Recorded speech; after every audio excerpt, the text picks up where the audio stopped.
2008 में मालेगांव में बॉम्ब स्फोट हुआ था और उसका अंतिम फैसला होने जा रहा है 17 साल के बाद। ये फैसला होने जा रहा है। उसमें के एक आरोपी जो थे वो मेजर रमेश उपाध्याय हमारे साथ है। उस दिन क्या क्या हुआ था, ये 17 साल कैसे बीते, अभी जो फैसला होने जा रहा है उसमें से क्या अपेक्षा है, ये सब बातचीत करने के लिए वो सर आप हमारे साथ है। सर, उस दिन क्या क्या हुआ था और अभी 17 साल के बाद वो दिन कैसे आप हमारे साथ शेयर करेंगे? 29 सितंबर 2008 को मालेगांव में रात को 9:25 पे एक विस्फोट हुआ। दूसरे दिन हमको टीवी से और न्यूज़पेपर से पता चला कि कोई विस्फोट हुआ। हमने उस पर कोई ध्यान नहीं दिया।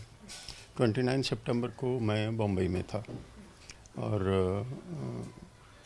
मैं जिस होटल में रुका था, जिन लोगों से मिला था, उसमें पुलिस के इंस्पेक्टर, उड़ीसा के गवर्नर के एडीसी वगैरह थे। मैं जिन गाड़ियों से गया था और डेक्कन क्वीन से मैं वापस आया, मेरे पास रिजर्वेशन का टिकट था। तो मुझे इस विस्फोट से कुछ लेना देना नहीं था, लेकिन 24 अक्टूबर को मेरे घर में हेमंत करकरे आए और उसके पहले एटीएस की टीम आकर मुझे इलीगली अपने कस्टडी में लिया। और मैं उस टाइम निगड़ी कुड्डी में रहता था, रेल विहार में। उन्होंने local police station, Chinchwad police station में कोई खबर नहीं दी, मुझे लेकर वहाँ गए। वहाँ जब मेरे घर में हेमंत करकरे आए, उसके बाद कुछ उल्टी सीधी बातें मेरी पत्नी के साथ की। फिर वहाँ पहुँचने के बाद उन लोगों को आदेश दिया कि मुझे बम्बई लेके आएँ। मुंबई में जब मैं एटीएस में पहुंचा तो मेरे साथ मारपीट की गई, मुझे टॉर्चर किया गया, बेल्ट से मारा गया, लात घुसे से मारा गया। परमवीर सिंह हैं, वो उन्होंने मुझे मेरे कपड़े उतरवाए और मेरी छाती पर चढ़ के डांस करने लगे। मैंने जनेऊ पहना हुआ था, उसके ऊपर वो अपने जूते रगड़ रहे थे। और ये सारा मामला इसलिए हो रहा था कि मैं उस गुनाह को कबूल कर लूं जो मैंने किया नहीं था। मालेगांव से मेरा कुछ लेना देना नहीं, उस विस्फोट से कुछ लेना देना नहीं। मैं आर्मी का रिटायर्ड ऑफिसर था, सोशल सर्विस में था और मैं जगह जगह घूमा करता था, लेकिन मैं मालेगांव में कभी गया नहीं था। मुझे मालेगांव के बारे में कोई जानकारी नहीं थी।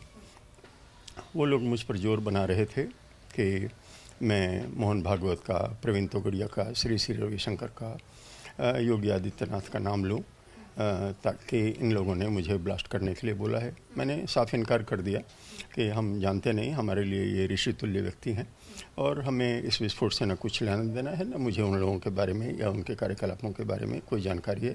वो लोग बड़े लोग हैं।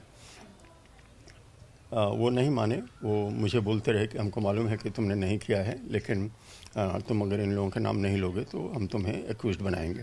फाइनली 4 दिन बाद उन्होंने दिवाली की रात को मुझे एक्यूज्ड बनाया और दूसरे दिन नासिक में पेश किया।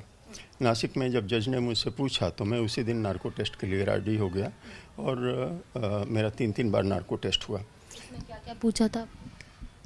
नार्को टेस्ट में क्या पूछा ये मैं नहीं बता सकता, क्योंकि वो बेहोशी की हालत में सवाल पूछे जाते हैं इंजेक्शन देने के बाद। तो जो नार्को टेस्ट हुआ उसका जो रिज़ल्ट आया, 3 बार नार्को टेस्ट हुआ, तो उसका रिज़ल्ट जो भी आया वो प्रोसिक्यूशन ने, एटीएस ने कोर्ट में नहीं सबमिट किया। उसके लिए मैं हाई कोर्ट भी गया। हाई कोर्ट में उन लोगों ने लिखित रूप से ये दिया कि उस पर वो रिलाई नहीं करते। 2006 के मालेगांव ब्लास्ट में 9 मुस्लिम एक्यूज्ड सिर्फ इसलिए छोड़ दिए गए क्योंकि नार्को टेस्ट में जो अहमदाबाद में हुआ था उसमें वो निर्दोष साबित होते थे। लेकिन वो हमारे साथ ऐसा नहीं हुआ। मैंने आरटीआई में वो नार्को टेस्ट का रिज़ल्ट ऑब्टेन किया और मैंने कोर्ट में सबमिट कर दिया। तो कोर्ट को पहले दिन से पता है कि मैं निर्दोष हूँ। सिर्फ मेरा ही नहीं, नार्को टेस्ट साध्वी प्रज्ञा सिंह का 3 बार हुआ, कर्नल पुरोहित का हुआ और एक्यूज्ड का भी हुआ। और किसी का भी नार्को टेस्ट सरकार ने, जो उस टाइम की सरकार थी, यूपीए सरकार के जो वकील थे, उन लोगों ने उसको सबमिट नहीं किया, ये कहते रहे कि वो उस पर रिलाई नहीं करते। जाहिर है कि हम लोग सारे निर्दोष हैं और ये पूरा केस जो हम लोगों के ऊपर बनाया गया फॉल्स है, फैब्रिकेटेड है, फ्रेम अप है। और सैफरन टेरर जो सुशील कुमार शिंदे, दिग्विजय सिंह, यूपीए के अन्य लोग जो सैफरन टेरर की थ्योरी चलाना चाहते थे, उसके अंतर्गत जानबूझकर हम लोगों को अरेस्ट किया गया, टॉर्चर किया गया, हर तरह से physical torture, mental torture, psychological torture, आर्थिक रूप से हम लोगों को बर्बाद किया गया और सामाजिक रूप से हमारा बहिष्कार हुआ और हमें सहारा देने वाला कोई नहीं था।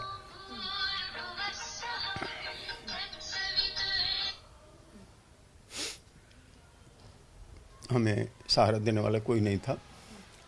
हम और हमारी फैमिली ने ये 17 साल बहुत तकलीफ़ के साथ गुजारे और अपने आप को खड़ा करने की कोशिश की। 9 साल बाद आपके साथ जो लोग थे उनसे आपकी अभी भी बातचीत होती है? उनके साथ बातचीत होने के बाद क्या क्या आप में आपके रिजल्ट्स में, और ये 17 साल कैसे बीते आपके? हम कोई इसी गैंग का मेंबर नहीं थे, हम किसी गुट के मेंबर नहीं थे, हमारा कोई ऐसा गैंग नहीं था या ऐसे लोगों के साथ हम नहीं मिल रहे थे जो कि कोई क्रिमिनल एक्टिविटी करते हों। हम समाज के सभी लोगों के साथ मिलते थे और सबके साथ बातचीत करते थे। अगर कोई बैठक करते थे तो पुलिस से परमिशन लेते थे। तो हमारा पूरा जो रिकॉर्ड रहा है जीवन का वो बहुत ही उच्च रहा है।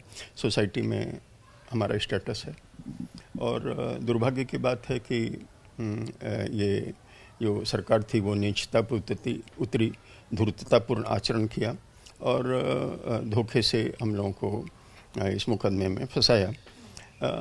झूठे गवाह खड़े किए, 550 गवाह थे, उसमें 330 गवाह आए, 30 से ज़्यादा गवाह जो हैं वो होस्टाइल हुए। कोर्ट में आने के बाद उन लोगों ने कहा कि उन्हें टॉर्चर करके और हमारे बारे में झूठ कहने के लिए कहा गया। तो ये पूरा केस जो है फॉल्स है, फैब्रिकेटेड है और जहाँ तक मुझे जानकारी है, जहाँ तक मैंने मुकदमे को देखा है, हमारे खिलाफ कोई सबूत नहीं है, कोई भी एविडेंस प्रूव नहीं हुआ है और जो भी उन लोगों का कारगुजारी था, कारस्तानी था, जो भी झूठ इन्होंने फैलाया था प्रोसिक्यूशन ने, हमने उसको ध्वस्त किया है और हमें पूरी उम्मीद है कि हम निर्दोष और बाइज्जत बरी होंगे। ये 17 साल के बाद फैसला होने जा रहा है, उसमें से क्या अभी अपेक्षा है आपकी? अपेक्षा ये है कि हमें न्याय मिलेगा, हम निर्दोष और बाइज्जत बरी होंगे। 17 साल का तो मैं दोबारा पूछ रही हूँ क्योंकि फैमिली भी अफेक्ट हुई थी आपकी। फैमिली का कैसा कंडीशन था उस टाइम? ये 17 साल में आपको भी बाहर जाना आना ये सब मुश्किल हुआ होगा। मैंने कहा कि मुझे जो धमकी मिलती थी कि आपकी बेटी को रेप करेंगे आपकी आंखों के सामने, मेरे बच्चे के कॉलेज में गए ATS वाले और जाके बोला कि टेररिस्ट का लड़का यहाँ पढ़ता है। मेरी बच्चियाँ जहाँ नौकरी करती थी वहाँ जाके उनको बताया कि ये टेररिस्ट के बच्चे हैं। जो इस मकान में मैं रहता था आकुटी में, उस मकान के मालिक को बताया गया कि तुमने टेररिस्ट को मकान दे रखा है। उसने मेरा सारा सामान बाहर फेंक दिया और जो भी उनको लगता था कि हमारी कोई सहायता करेगा या किसी भी किस्म से हमारे समर्थन में या सहयोग में खड़ा होगा, ATS वाले उसके पास पहुंच जाते थे और उसको धमकी देते थे कि तुमको भी उठा के इसमें बंद कर देंगे। तो जाहिर है कि ऐसे में हम लोग हमारा परिवार असहाय था और बहुत ही तकलीफ़ से, मानसिक तकलीफ़ से, आर्थिक तकलीफ़ से गुज़रा। लेकिन आर्मी ऑफिसर हैं हम लोग, देशभक्त लोग हैं, राष्ट्रभक्ति है, राष्ट्र प्रेम है, तो इसलिए हमें पूरा विश्वास था कि एक न एक दिन हमें सच्चाई की जीत होगी और हमें न्याय मिलेगा। हमने भगवान के करिश्मे को बहुत नज़दीक से देखा। जिस व्यक्ति ने आकर मेरी पत्नी को अपशब्द कहे, मुझे गिरफ्तार करवाया, वो हेमंत करकरे, वो 26/11 में कसाब ने आकर मारा। पूरे विश्व में ये पहला एक इंस्टेंस है कि किसी दहशत वादी दहशत विरोधी ये पुलिस के दस्ते के प्रमुख को किसी दहशतवादी ने मारा हो। जो एटीएस की ड्यूटी थी वो ये थी कि टेररिस्ट के बारे में इंफॉर्मेशन कलेक्ट करना, कोलेक्ट करना और एजेंसीज़ को बताना। इसको काम को छोड़ के वो सैफरन टेरर का पॉलिटिसाइजेशन करने के लिए हम लोगों को तंग कर रहे थे, हम लोगों को टॉर्चर कर रहे थे। वो मारे गए। जो डीसीपी था, जो हमें गालियां देता था, हम लोगों को कैसा टॉर्चर करता था, वो उसका टांग टूट गया एक्सीडेंट में, मोटर एक्सीडेंट में। जो एसएचओ थे वो 6 लाख रुपए की घूस लेते हुए पकड़े गए और 3 साल की जेल हुई। वो नासिक में हमारे साथ जेल में थे। तो हमने ईश्वरीय न्याय को बहुत नज़दीक से महसूस किया है और हमें पता है कि ईश्वरीय न्याय व्यवस्था एक अलग है और भारतीय जो न्याय व्यवस्था है उसमें भी हमको न्याय मिलेगा और हम लोग निर्दोष बरी होंगे। जो यातनाएं हमने सही हैं और जितनी बार हम दोहरा चुके हैं उतनी बार जो स्मृति पटल पर वो छवि आती है तो हमें वेदना होती है, हमें पीड़ा होती है, हमें दुख होता है। जो हमारे साथ हुआ वो भारत के किसी और नागरिक के साथ ना हो, ये मेरी कामना है। किसी भी बॉम्ब स्फोट का रहने दो, किसी भी केस का 17 साल के बाद फैसला होता है। न्याय व्यवस्था के बारे में क्या बोलना चाहते हो, उसके बारे में क्या राय है आपकी? 2006 मालेगांव ब्लास्ट हुआ था, उसमें 39 भारतीय नागरिक मारे गए थे। आज तक ट्रायल चालू नहीं हुआ। 2008 में जो हुआ उसका फैसला हो गया। जो कसाब का था वो 3.5 साल में ट्रायल कोर्ट से लेकर सुप्रीम कोर्ट तक हुआ, उसको फांसी पे लटका दी गई। मेरा ये साफ मानना है कि अगर प्रोसिक्यूशन किसी मुकदमे को ट्रायल में ले जाने में लेट करता है तो इसका सीधा सीधा मतलब ये है कि उनके पास पर्याप्त सबूत नहीं है। दूसरा चीज़, भारत के ये जो इतिहास है जुडिशरी का, उसमें MCOCA में या UAPA में जिस व्यक्ति को बेल मिल जाती है उसको सज़ा नहीं होती, क्योंकि उसका जो प्रोविज़न है वो यही है कि अगर किसी भी किस्म का शक भी नहीं है तभी उसको बेल मिलेगी, अदरवाइज़ बेल मिलती नहीं है। और हमें हाई कोर्ट से बेल मिली है, सुप्रीम कोर्ट से भी बेल मिली है। पुरोहित को, साध्वी को हाई कोर्ट से मिली, बाकी लोगों को लोअर कोर्ट से मिला। तो ये साफ जाहिर है कि किसी भी जज ने हम लोगों के खिलाफ कोई भी सबूत किसी भी समय नहीं पाया। और नार्को टेस्ट की रिपोर्ट हमने दी ही है। जो कुकटअप जो फ्रेम किया हुआ था, जो गवाह को उल्टा सीधा समझा के उनसे गवाही करवाई गई थी, जब वो कोर्ट में आए तो वो अपने पहले बयान से मुकर गए और उन्हें हॉस्टाइल घोषित किया गया। इसका मतलब सिर्फ यही है कि हमारे खिलाफ कोई सबूत नहीं है। मोहन जी भागवत का आपने नाम लिया था, योगी आदित्यनाथ जिनका आपने नाम लिया है, उनके साथ इसी बारे में तभी अभी कुछ चर्चा हुई है, होने वाली है ऐसे कुछ?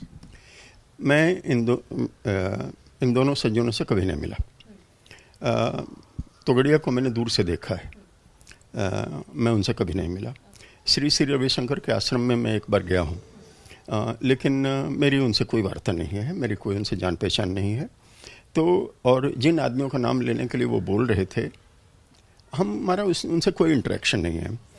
और वो ऊंचे ऊंचे लोग हैं, हम सामान्य आदमी हैं, हमारी कोई आवश्यकता भी नहीं है कि हम उनके साथ पास जाएं। हमारी ज़रूरतें सीमित हैं, हमारी ज़िंदगी जीवन यापन बहुत सामान्य है, तो हमें उनके पास जाने की आवश्यकता भी नहीं है और हमारी ऐसी कोई महत्वाकांक्षा नहीं है। और मैं एक लाइन में यही कहना चाहूँगा कि जो आरोप मुझ पर लगाए गए, मैंने वो गुनाह किया नहीं है और जो मैंने किया है वो गुनाह नहीं है, क्योंकि देश प्रेम और देशभक्ति कभी भी गुनाह नहीं हो सकती। ये 17 साल कैसे बीते, ये उनके आंखों में जो आंसू दिख रहे हैं उससे सामने आ रहे हैं, पर मैंने कुछ गुनाह ही किया नहीं, सो मैं इस फैसले में जो कुछ सामने आएगा उसमें मैं निर्दोष रहूँगा, ऐसा पूरा जो मत है जो सर ने व्यक्त किया है। कैमरामैन विजय राउत के साथ शिवानी पांढरे, ABP माझा, पुणे। ABP माझा, उघडा डोळे बघा नीट.